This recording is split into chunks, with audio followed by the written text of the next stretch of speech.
Eyang Cerita mempersembahkan cerita silat legendaris yang berjudul Api di Bukit Menoreh.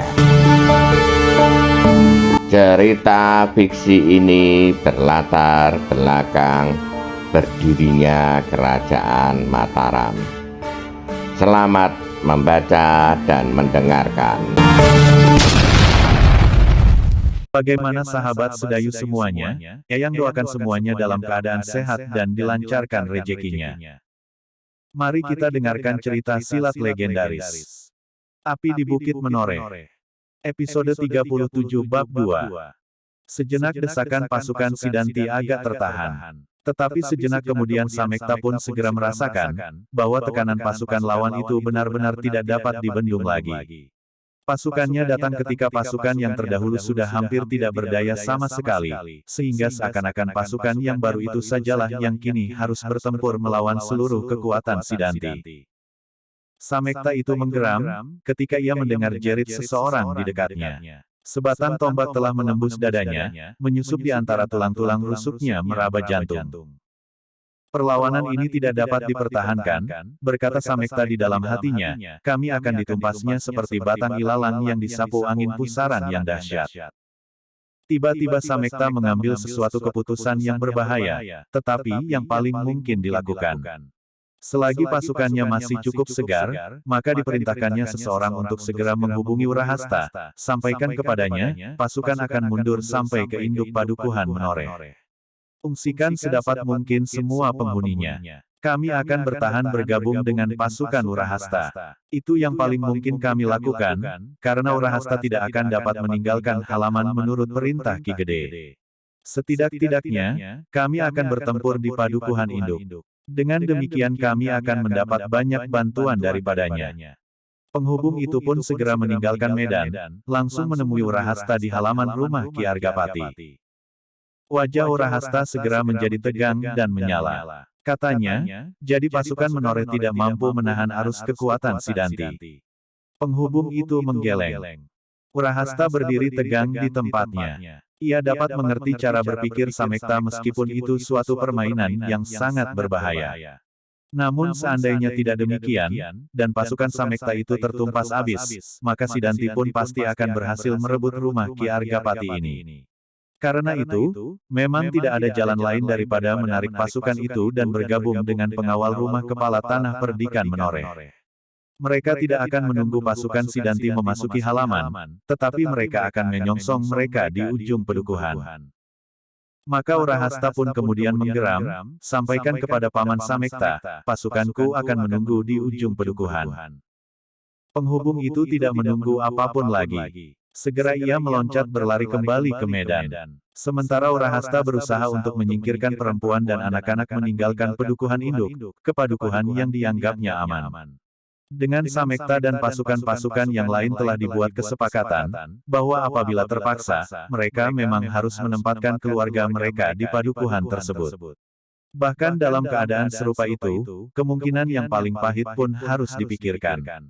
Apalagi pasukan mereka terpaksa mundur, maka mereka akan menempatkan diri di padukuhan di hadapan padukuhan pengungsian itu.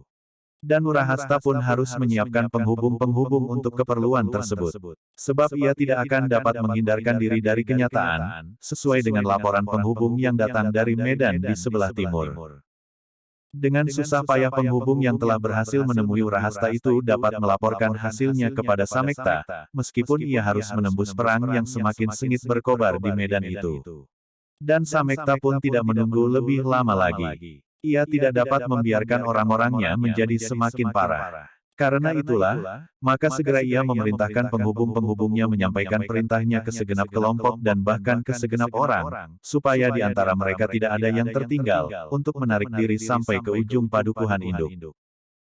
Ternyata pasukannya yang telah menjadi semakin parah itu pun agaknya tidak dapat bertahan lebih lama lagi. Di saat-saat terakhir mereka telah mencurahkan segenap sisa kemampuan mereka untuk bertahan terus. Seandainya Samekta tidak mengeluarkan perintah itu, maka pasukan Menoreh justru akan terpecah tanpa dapat dikendalikan lagi. Kini sambil mempertahankan hidup masing-masing, para pengawal itu menarik diri. Mereka belum tahu pasti apakah yang akan terjadi setelah mereka sampai di Padukuhan Induk. Sudah tentu Samekta tidak dapat meneriakkan rencananya itu di medan perang. Namun meskipun demikian, beberapa orang pemimpin kelompok dapat segera memahami maksud Samekta, karena mereka tahu benar bahwa di Padukuhan Induk masih tersisa beberapa bagian dari kekuatan pasukan pengawal menoreh. Demikianlah, seperti didorong oleh banjir bandang, maka dengan cepatnya peperangan itu bergeser. Menyeberangi sebuah bulat kecil menuju ke Padukuhan Induk.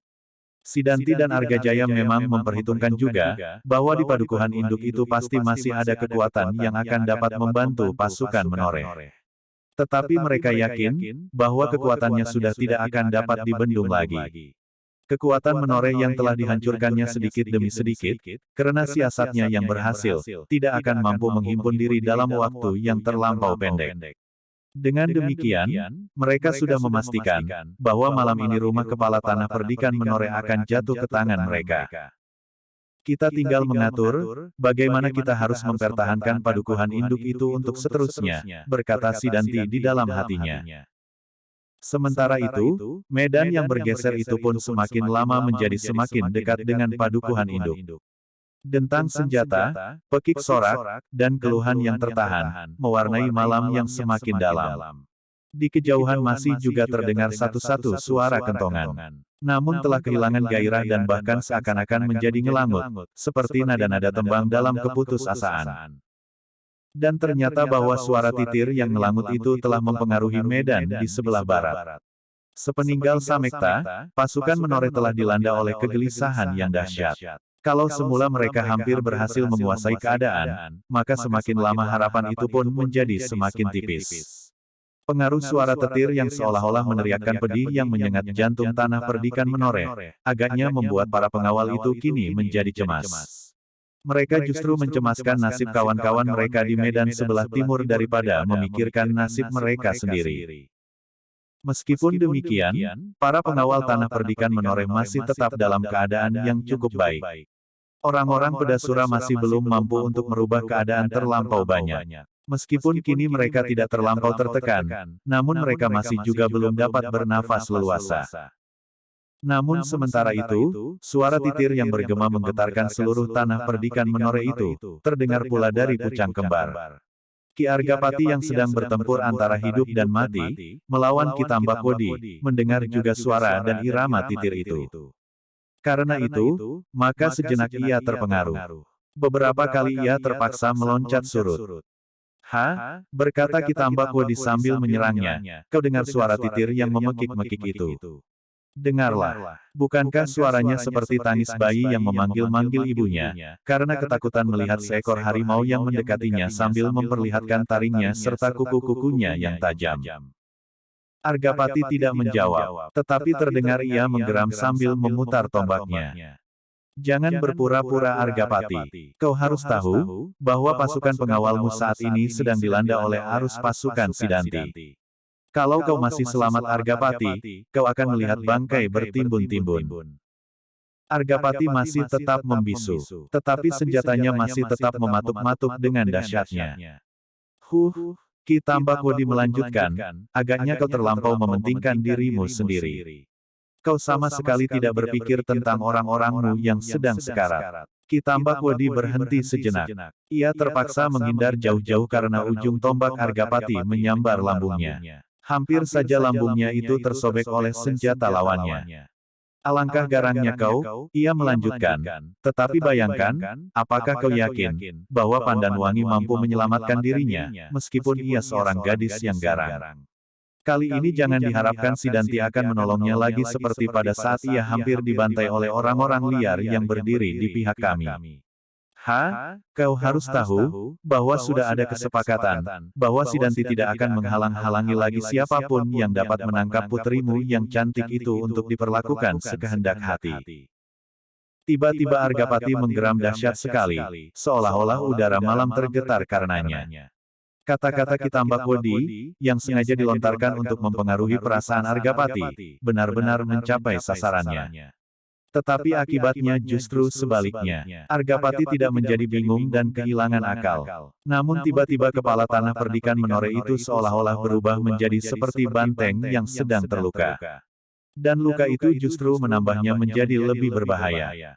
Ki Tambak-Wodi terkejut melihat perubahan itu. Ia mengharap Ki Argapati menjadi lengah dalam kebingungannya. Namun agaknya Argapati adalah seorang yang benar-benar telah matang. Meskipun ia marah bukan buatan, tetapi dalam kesadarannya ia tidak menjadi mata gelap dan kehilangan pegangan. Dengan sepenuh kesadaran ia berkata di dalam dirinya, aku harus berbuat sebaik-baiknya, supaya aku dapat keluar dari perkelahian ini. Kemarahan yang didasari sepenuh kesadaran, membuat Ki Argapati menjadi semakin garang. Tombaknya menyambar-nyambar dari segenap arah dan mematuk dengan tiba-tiba, seperti seekor ular yang bersayap. Setan alas, Ki Tambak-Wodi mengumpat di dalam hatinya, orang ini justru menjadi semakin gila. Apakah suara titir itu tidak didengarnya? Tetapi Ki Tambak-Wodi tidak dapat mengingkari kenyataan, bahwa tekanan Argapati justru semakin sengit. Beberapa kali Ki Tambak-Wodi harus menghindar sambil melangkah surut, sebelum ia mapan untuk melawan. Agaknya senjata Ki Tambak-Wodi yang sudah tidak genap sepasang itu mempengaruhinya pula, karena senjata Ki Argapati agak lebih panjang dari senjatanya, meskipun berujung rangkap. Hei, apakah kau tuli, Argapati? Berteriak Tambak-Wodi itu pula, apa kau tidak mendengar suara titir itu?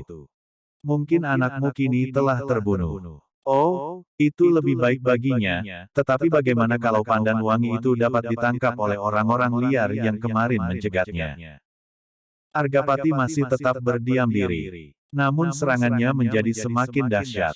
Putaran tombaknya menimbulkan goncangan pada pepohonan dan ranting-ranting di sekitarnya, seolah-olah sedang dilanda angin pusaran. Tambak-Wodi berdesah, tak ada pilihan lain. Semakin lama orang ini menjadi semakin gila. Aku harus segera membinasakannya, supaya aku sempat melihat Sidanti memasuki rumah kepala tanah perdikan menoreh. Karena itu, maka Ki Tambak-Wodi segera mempertimbangkan untuk memanggil orang-orangnya yang bersembunyi. Ia kini ingin segera selesai. Ia sudah menjadi muak melihat tingkah laku Argapati. Tidak, bukan karena muak. Sebenarnya lah bahwa ia justru mengaguminya. Tetapi kegarangan kepala tanah perdikan menoreh itu membuatnya terlampau marah dan cemas. Sehingga orang itu memang segera harus dibinasakan. Ki Tambak-Wodi yang masih selalu harus menghindari serangan-serangan Argapati yang membadai itu tiba-tiba meloncat jauh-jauh. Tiba-tiba dari mulutnya terdengar sebuah suitan nyaring. Nyaring sekali membelah sepinya malam di bawah sepasang pucang kembar. Argapati terkejut mendengar suitan itu. Meskipun ia sudah meragukan kejantanan Ki Tambak-Wodi kini, namun tanda sandi itu telah menggetarkan jantungnya. Sehingga tiba-tiba ia pun tertegun tegak di tempatnya seperti sebatang tonggak yang membeku. Baru sejenak kemudian terdengar ia menggeram, aku memang sudah menduga Tambak-Wodi, bahwa akan datang saatnya, kau kehilangan watakmu sebagai paguhan yang perkasa. Terserahlah penilaianmu, Argapati. Sebentar lagi kau akan binasa. Tak ada jalan lagi bagimu untuk keluar dari daerah ini. Aku menyadarinya Tambak-Wodi. Setitik air akan dapat merubah keseimbangan yang mantap ini. Kau dan aku masih juga dalam keadaan yang serupa dengan beberapa puluh tahun lampau. Apabila sekarang kau memanggil seseorang yang paling lemah sekalipun, maka keseimbangan yang mantap ini pun akan segera menjadi goyah. Tambak-Wodi berdesah, lalu, kalau begitu, kenapa kau tidak menyerah saja? Jangan begitu Tambak-Wodi. Meskipun aku tahu, bahwa aku akan binasa, tetapi lebih baik bagiku mati sambil menggenggam tombak ini daripada mati di dalam bantaian. Baiklah, untuk kepuasanmu, Argapati, aku akan memenuhinya. Argapati menggeram mendengar kata-kata terakhir Tambak-Wodi itu. Apalagi ketika ia melihat dua orang yang segera berloncatan dari balik gerumbul. Keduanya kemudian berjalan berurutan mendekati arena perkelahian. Itukah kawan-kawanmu, Tambak-Wodi? Bertanya Argapati. Tambak-Wodi mengangguk. Namun betapapun juga terasa segores luka yang pedih di hatinya. Seorang yang bergelar Ki Tambak-Wodi telah melakukan kecurangan di dalam perang tanding. Bukan saja kecurangan ini yang dilakukannya, tetapi kecurangan-kecurangan yang lain, dan bahkan kecurangan yang paling memalukan. Kecuali dua orang itu, ia masih bersedia sekelompok orang-orang yang telah menyiapkan dirinya pula untuk membinasakan Argapati apabila ia berhasil lolos dari Kitambakodi dan kedua temannya. Sepercik warna merah menjalar di wajah Kitambakodi. Hampir saja ia berteriak mengusir kedua orang itu, dan kembali berkelahi seorang lawan seorang. Namun kemudian ia menggeretakkan giginya dan mengusir perasaan itu. Yang dipahatkan di hatinya adalah, orang ini harus segera binasa bersama rahasia tentang dirinya dan Sidanti. Argapati masih berdiri tegak. Tangannya menggenggam tombaknya erat-erat, sedang kakinya yang renggang seakan-akan menghunjam ke dalam bumi. Sejenak dipandanginya kedua orang yang berjalan dengan langkah yang tetap mendekatinya, dan sejenak kemudian dipandanginya Kitambakodi. Terasa sesuatu bergetar di dalam dadanya. Menurut pengamatannya kedua orang itu pun bukan orang kebanyakan, meskipun tidak terlampau berbahaya. Tetapi bertiga bersama Kitambakodi, maka seolah-olah keputusan telah jatuh, bahwa kepala tanah perdikan Menore itu harus binasa di bawah pucang kembar itu. Tanpa disadarinya, Argapati menengadahkan wajahnya. Dilihatnya bulan yang bulat seakan-akan tergantung di langit, disaput oleh awan yang tipis, mengalir lambat dihembus angin dari selatan. Argapati menarik nafas dalam-dalam. Ditatapnya bulan yang bulat kekuning-kuningan itu tajam-tajam, seolah-olah untuk yang terakhir kalinya. Setelah puas Argapati memandangi bulan yang bulat di langit maka sambil menggeram dipandanginya Kitambakodi dengan tegangnya. Dalam keremangan cahaya bulan, dilihatnya wajah orang tua itu seperti wajah burung pemakan daging yang paling buas dengan paruhnya yang lengkung dan matanya yang tajam dan liar. Dan sejenak kemudian Ki Argapati itu berkata di dalam hatinya, apapun yang terjadi, Argapati bukan pengecut yang takut melihat beberapa ujung senjata bersama-sama mengarah ke tubuhnya. Karena itu, maka Argapati pun berdiri semakin mantap. Tombak di dalam genggamannya tampak bergetar, dan ujungnya menunduk setinggi dada. Marilah Tambakodi, terdengar suaranya dalam nada yang datar, kalau kau menganggap perlu membawa orangmu itu bermain-main bersama. Aku berterima kasih atas kehormatan ini, bahwa seorang yang bernama Paguhan dan bergelar Tambakodi, memerlukan dua orang kawan untuk melayani Argapati. Kitambakodi menggeram. Kata-kata itu menggores jantungnya terlampau dalam. Betapa pedihnya. Namun ia tidak mau melangkah surut. Ia mencoba untuk memaksa dirinya menjadi seorang pengecut yang paling licik. Bahkan dengan menggeretakkan giginya, mengusir segala macam perasaan malu dan segan ia berkata lantang, tidak hanya mereka berdua Argapati. Kalau kami bertiga ini gagal, maka aku masih menyediakan sebuah pasukan kecil untuk membinasakan kau. Maaf, bahwa aku berbuat curang dan licik. Mungkin melampaui demit. Tetapi keputusan kami telah jatuh. Argapati harus binasa. Bersambung 37 bab 3. Bagikan. Klik bagikan untuk banyak pembaca Sare ke media sosial Facebook, Twitter, dan lain-lainnya. Jangan lupa subscribe dan nyalakan lonceng notifikasi.